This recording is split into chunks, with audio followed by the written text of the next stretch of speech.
Good afternoon, expats. My name is Jeremy Harper. In the hot seat, I've got James Ridley on the line. We are bringing you another episode today. Today, we want to talk a little bit about sort of the end of financial year, some things that dropped out in the market that we want to get across, a few New South Wales budget changes and a few questions. So before we get into that, throw it over to James. How you going, James? Yeah, good morning, mate. I'm well. We just wrapped up a bit of a tax webinar for those coming back from the United States, which is well some great attendance on that one. As we enter into a new financial year, we often find now is a good time to hit the reset button and start Hmm. planning for the next 12 months. Taking notes from obviously the recent budget changes which have swept through and are now probably receiving royal assent very, very soon as part of being obviously uh, legislated going forward now. So being mindful around that. We are still waiting on the draft legislation with tranche two, which is all the trust changes that they want to make. But Yep. now, whenever you're looking to invest in property, obviously taking that into account, the changes and what that might mean around your strategy. I think structuring is going to be such an important one going forward whenever you're investing back in residential property in Australia. So yeah, some really important ones there. We've got some great segments today as part of that financial year wrap up. Obviously how the market has performed on the 12 months, totality, putting out some great data there. So we'll unpack that a little bit.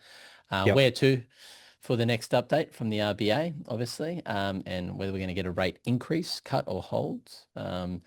I guess talking about some tax changes, I feel like now that we've been through the federal budget, we often forget that there's state budgets that come out. I think when we had the Queensland budget only a couple of weeks ago, it was a bit of a non-event. I didn't even Mm. realise that it happened. So there's been some important changes there, especially out of the New South Wales one. And then we've got some great Q&A that we'll unpack as well for the last part of today's session. Fantastic. So let's jump into it. So we've had the totalities release the June numbers. They've Yep. just come in quite fresh. And I Yep. guess focusing on the big market, Sydney, what have we seen there? Yeah, it's not good. It's reversing at the moment. It's not a surprise. I think when we look at the month on month negative 1.2% for the month of June, quarterly similar when you stack it out 3 months, about 3.2% down. Annually, it is just up by 0.3%. So Yep.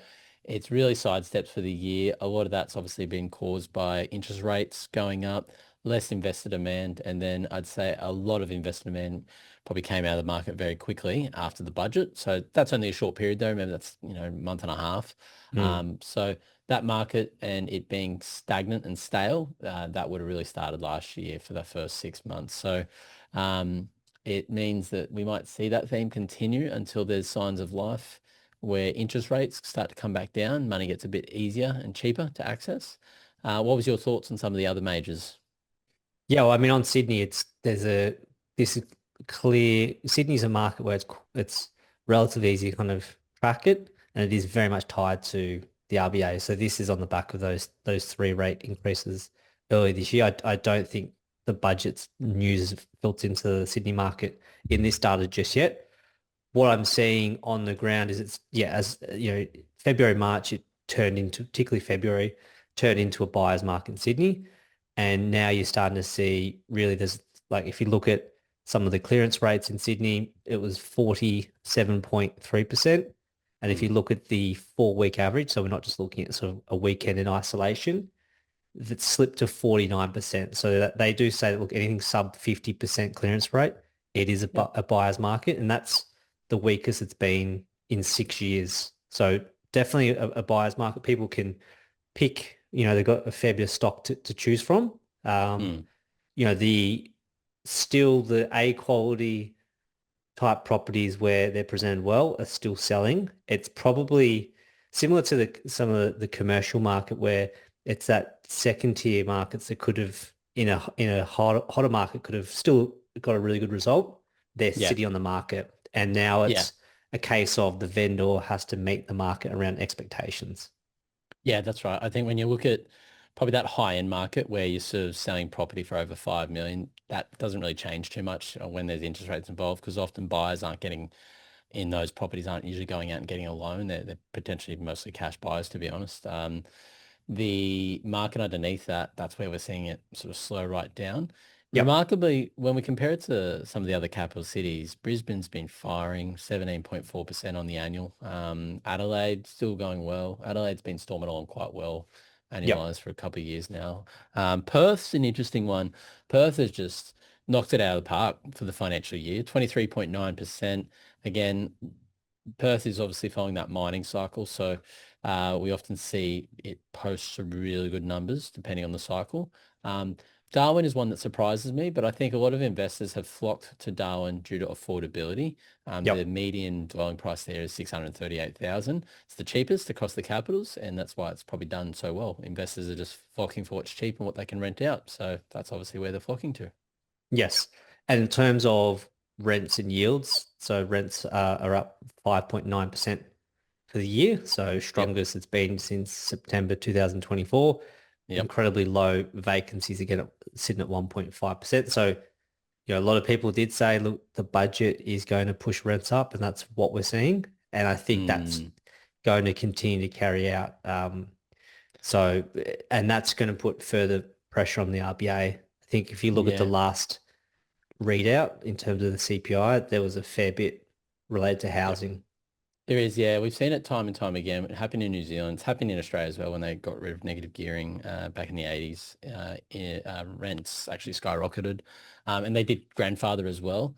New Zealand, it happened twice, and they just obviously wound it back. So it's, yeah, I mean, a common theme is likely that we'll see rents go up a lot more aggressive compared to inflation. If it goes up too much, let's say it does next 12 months, it does another 5 to 7%, and then it happens again, the government that's in power, whether it's Labor or not, are going to have to fix that and go, okay, we can't really fix that. That's also a state government issue in terms of how much you can increase your rent by. It's not a federal one. So it's like looking to the states to maybe legislate and control and do even rent control like they have over in the United States. But I just don't think that's going to be possible. So it's something that we'll be keeping a very close eye on because this negative gearing might be wound back if rents just skyrocket to unaffordable prices.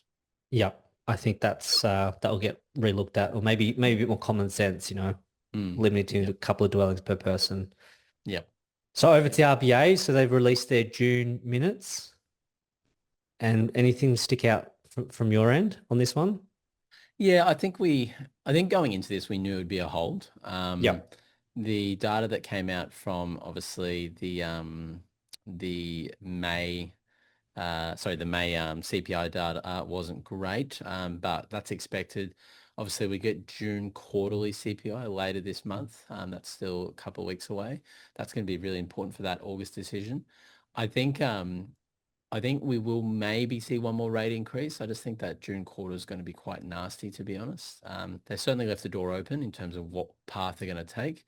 But I don't think there was any big surprises based on the minutes, to be honest. What was your Hmm. thoughts? I think from my point of view, it's always interesting to see when they do release the minutes, like what words are mentioned. I think that's always interesting. They talk about growth and prices. They mention those words 22 times. It's quite a Yep. small minute. So I think my point of view is that they are looking at the real estate market, and obviously Sydney being the larger market. If that continues on and they see a few more months of that, I think that will do the job of the RBA. That's my personal point of view. So I think we're at the peak. I don't think the RBA is sitting there. I think they know that the inflation is going to be nasty, as you said, in the next 6 months. And I Yeah. think they also realize that the real estate market, by that slowing down, particularly in the Sydney and Melbourne markets, the two biggest markets, that will do the job on behalf of the RBA slightly. And I put something up on LinkedIn, over the last 5 years, the RBA always references that 2 to 3% inflation band. I mean, they've only got that right 24% of the time. So it's not a Mm, great success. So I think they no. are quite flexible on that band. I know they always talk it down and they try and tell the market that, we're leaving the door open for further tightening. But my point of view, I think we're there, and I think they're just going to try and sort of hold this where we're at for as long as possible. Yep. Yeah, I think you're right. I mean, again, if the data is really poor from the June quarter, I think one more.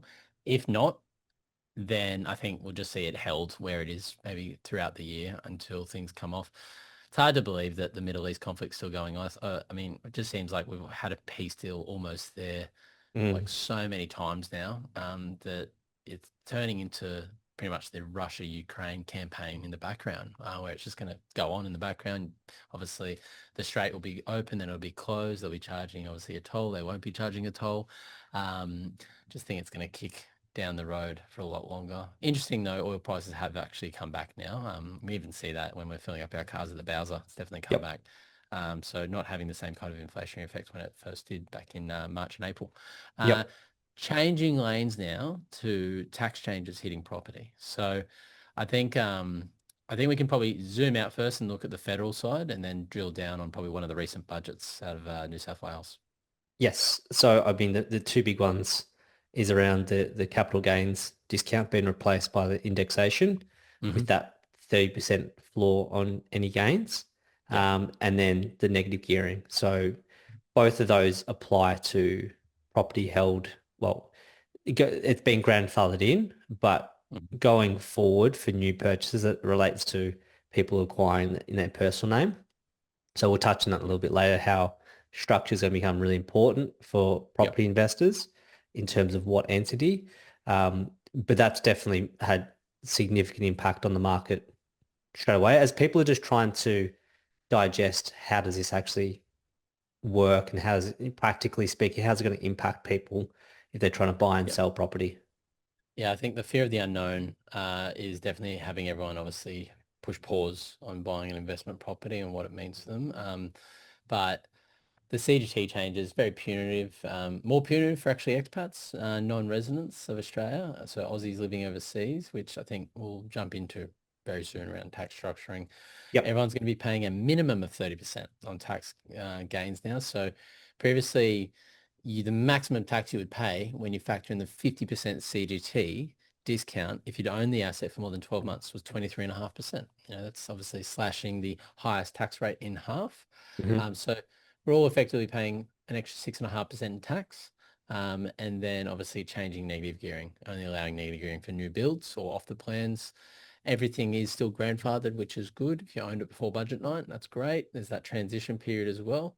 So it will be interesting to see uh, over, say, the next 5 or 10 years, if this legislation holds, whether housing supply is dramatically increased because the investor demand is there for new off the builds to get the Yep. tax incentives.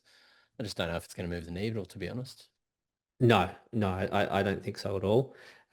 There is this big push around, as you just touched on there, this new build and also this build to rent model, which Mm, they're defining as sort of a large scale. So if someone's building, say, 50 dwellings, and then they're going to hold on to that and rent that out to the market, sounds great in principle. They've made some changes around that to allow foreign investors. So if they want to invest into that, it's now going to be sort of a 15% tax on that. So they do get a concession on the mm, income and on the capital gains.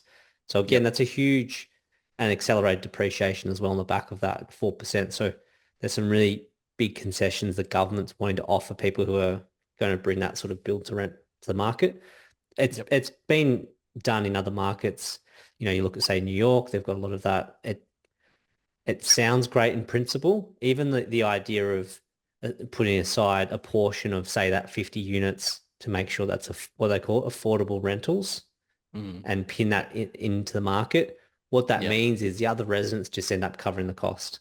So Yeah. the wash up between the 50 residents in that example, it's the same rental overall. It's just, the people who are not qualifying for the affordable rental are just end up paying a higher rent. So that's going to have further pressure on the Yep. housing costs and feedback to the RBA. So yeah, I don't think that's going to work. But also on the back of the New South Wales budget, they also came in and said, we've talked about this previously. There's a 9% foreign purchaser surcharge duty. Mm, Now, New South Wales will apply that to anyone buying into New South Wales who is abroad and they're not an Australian citizen. So New South Wales still captures, if you're a permanent resident and you're buying into New South Wales, you'll get stung that 9% foreign mm, purchase surcharge. They've mhm, now removed that on the latest budget. So from 1 July, they're saying if you are looking to purchase or build a large scale build to rent or retirement living project and you're a foreigner, so that could be, a foreign company or someone that has no connections to New South Wales or Australia, you'll be exempt from that. So a Yep. further carve out. Yep. Yep. It's yeah, I mean, I'm surprised that they're incentivizing foreign investment by removing the purchase surcharge duty because it's sort of is a little bit opposite to what we've captured in the federal budget. But Mm. um, I think I can't see that also doing too much. I mean, we're obviously running a buyer's agency business, which has sort of an end-to-end service where you source the land, find the developer, develop for them. You'd be looking at that and going, this is great for us because, we can now go overseas. We can look at a lot of foreign investment as long as it's getting approved from the third board, those sort of things, and, really project manage quite significant large builds. Again, needs to be 50 new, I guess, residences created through it as a minimum to get access to that eligibility. So yeah, an interesting one for New South Wales. I wonder if it's come off the back of a slow market in Sydney the last Mm. 12 months. Yep. Um, Yeah. Good one there. Segment 4, let's have a look here. New financial year, part 4, what expats should do with their mortgage now. So Hmm. a fresh financial year, as I said at the beginning of today's session and episode, it's always a good time to reset. Yep. Got another 12 months on the horizon. We've got new legislation to unpack and work with, but it's a terrific time to reset, run through your finances, reassess your cash. So what's the focus for the next 12 months? Yep. Yeah. I think, obviously, checking your interest rate, that makes sense. But particularly around that, if you've got property in Sydney or Melbourne and you want to try and see what your equity position is and your interest rate, making sure you get an evaluation done with the bank. Mm, yep. It's something your broker can organize or multiple to see, okay, number one, what equity can I access today? Because if you've got a property in Sydney and the market's going to be materially different in 12 months' time, you want to try and capture that and take advantage of that. So I'd be looking at what's your equity position and then can you get some out, pop in an offset account whilst you're waiting for that next step. That's what we're seeing a lot of. Or just also looking at interest rate, get a valuation done. Has your LVR dropped? Does that trigger us to be able to negotiate harder to get a better deal for you? Maybe with the Mm. same bank, but reflecting and updating maybe the current interest rate you're on. So they're the two things I would think about when you're looking at your current loan and your equity position right now. Yep. And then I think if you are looking to invest this year, next year, taking into account the recent federal government's capital gains tax changes, especially for expats, I think structuring is just going to be such an important one. Yeah. One of the nasty surprises which came out of the CGT changes was that if you own a new investment property for any period as a non-resident for Australian tax purposes, and then you come back to Australia and then you sell it as a normal Australian tax resident, throughout that holding period, if you're a non-resident at all, you are not allowed to access that cost-based indexation method. It's written in the legislation. So very punitive.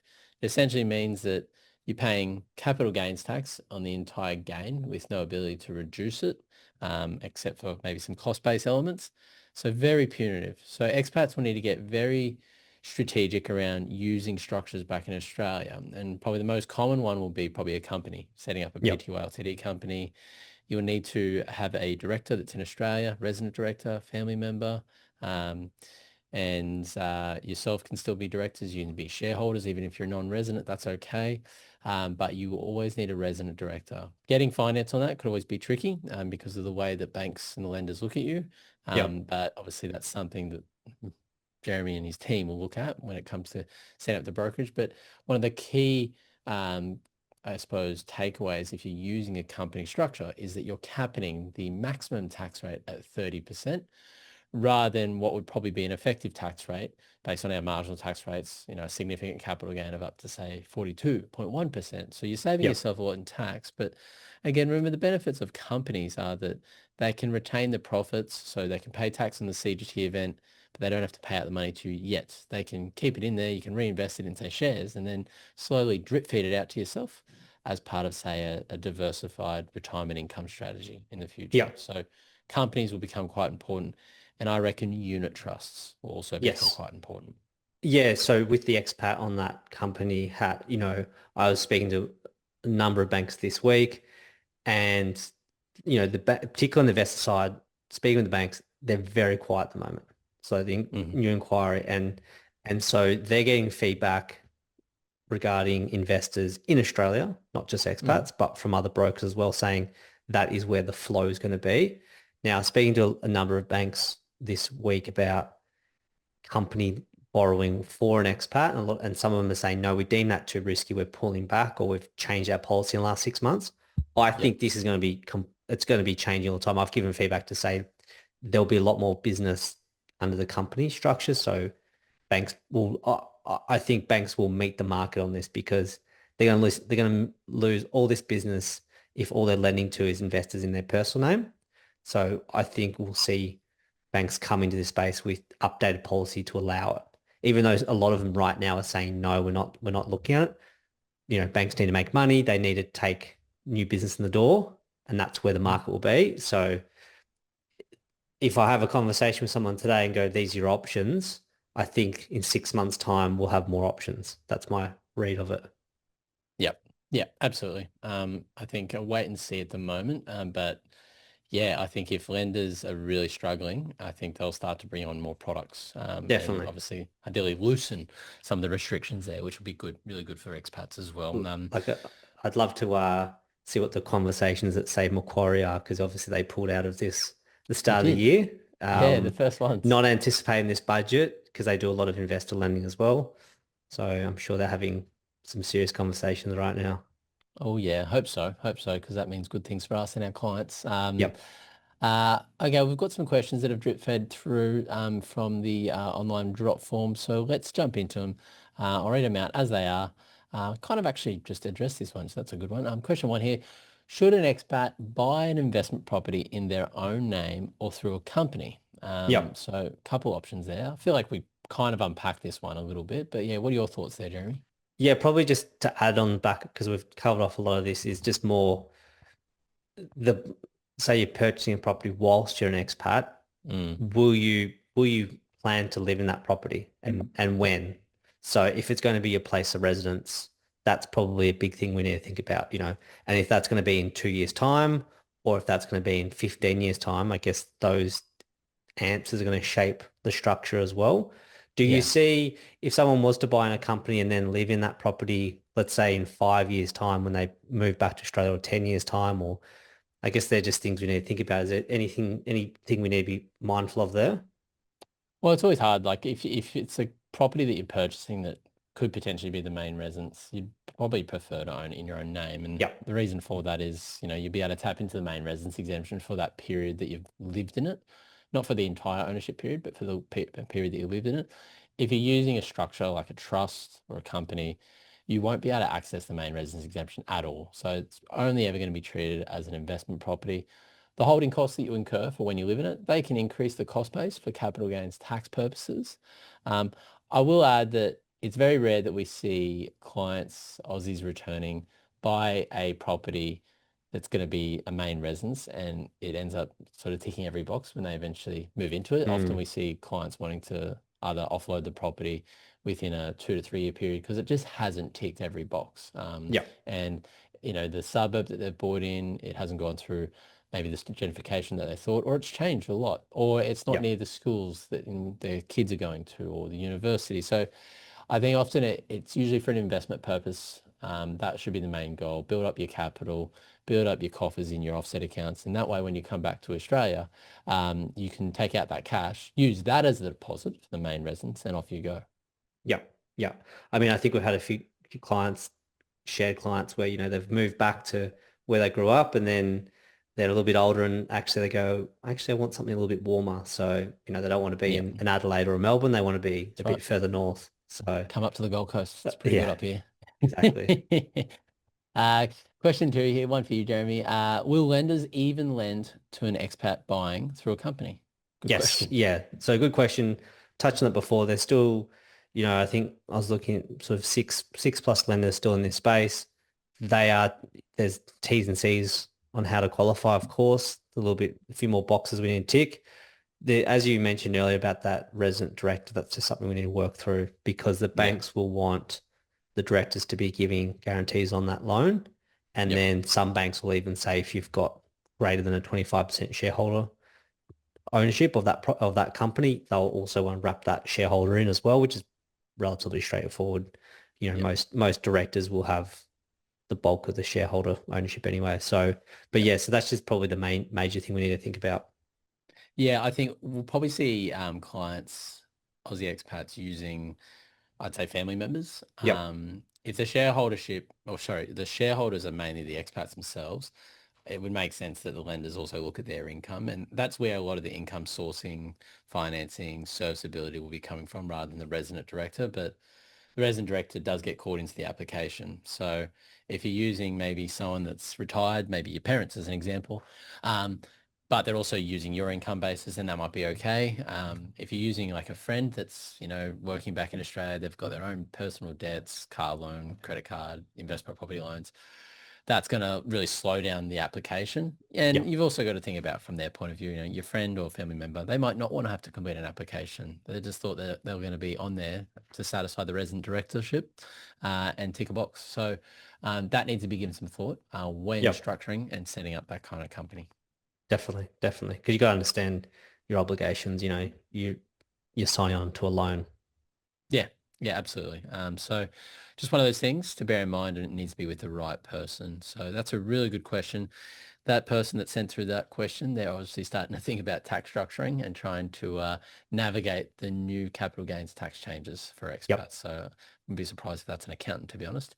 Um, that's been good. I mean, closing out today's episode, an important one. Prices are down, rents are going up, and they will continue to keep going up. So that does say to us that it's now time for investors to climb into the market. It's definitely getting a lot better and stronger, especially as those yields increase. Remember, everyone's quite nervous now, but often when people are fearful, now's the time to be greedy. Mm. So if you can get priced up favorably from a serviceability point of view, there's some great buys there. We've just seen how some of those capital cities have performed. We talked about obviously some of those more mature markets just stagnating, sidestepping. Doesn't mean the prices have dropped, but it might mean in those markets vendor discounts are a little bit more attractive. Um, Darwin's an interesting one. Darwin seems to be doing quite well, but obviously the math there is that it's way more affordable to climb into the market. So definitely consider diversifying into other markets, not just the one that you might live in or that you currently live in. What else as we wind out today's episode? Yeah, I think that the obviously the sub 50% clearance rates, as we Mm, said, with New South Wales going to be having a huge impact. I think they said $8 billion hole in their budget yep. due to lower stamp duty and land tax. So Yep. I just think that's going to be an interesting story, how the federal and the state government's going to get along with these different changes in the budgets and how it's going to impact different markets. So I Yep. don't imagine Yep. the New South Wales Treasury will be too happy right now. Uh, I don't reckon. I don't reckon. So we'll see. See what happens to that. Again, it's the sub 50% clearance rates. Like we haven't seen that for a while. Like you go through different periods where it comes off. Like obviously we're in winter right now, so yeah, seasonally it's always a bit lower. But yeah, historically right now it's quite low. Which just goes to show first homeowners and investor sentiment is also quite low. yep, yep. And then yeah, finally, the note round. We're in the new year, so if you've got an existing property loan, make sure you get your valuations done, review your equity position, review, where your LVR sitting, and can we drive a better deal on that interest rate as well. Yep. Yeah, absolutely. Really important takeaway. New financial year, new tax rules, start getting that a bit more dialed in, especially if you're coming back to Australia now as well. Remember, these capital gains tax changes, they do not just apply to property. It's all types of investment assets, shares, ETFs. Obviously, it will apply to any sort of investment, industrial property, commercial property. Negative gearing is a bit more dialed into obviously residential, but CGT as a whole is now different. Yep, yep, yep. Well said. Absolutely. Well, guys, thanks for tuning in on another episode. And as always, Jeremy, thanks for your time. Thanks, guys. Thanks, James.